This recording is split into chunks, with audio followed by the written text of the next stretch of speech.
Welcome to channel Jyothi channel. ఈరోజు lunch వచ్చేసి jeera rice, అలాగే ఆలు మునక్కాయ కర్రీ, అలాగే తోటకూర, పెరుగు, బెల్లంతో చేసిన గోధుమ రవ్వతో చేసిన పాయసం, అలాగే వైట్ రైస్ తిని చూస్తామండి. కొంచెం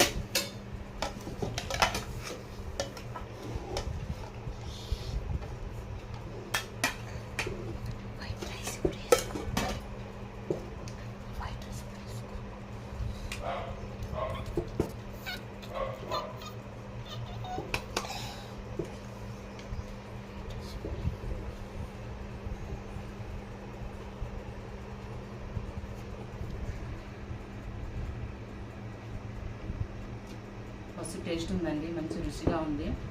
జీరా రైస్, బెల్లం పాయసం కూడా గోధుమ రవ్వతోనే చాలా బాగుంటుంది. బెల్లం కూడా మీరు కూడా ఇలా చేసుకోండి. ఎలా ఉందో సబ్స్క్రైబ్ చేయండి, కామెంట్ చేయండి, లైక్ చేయండి.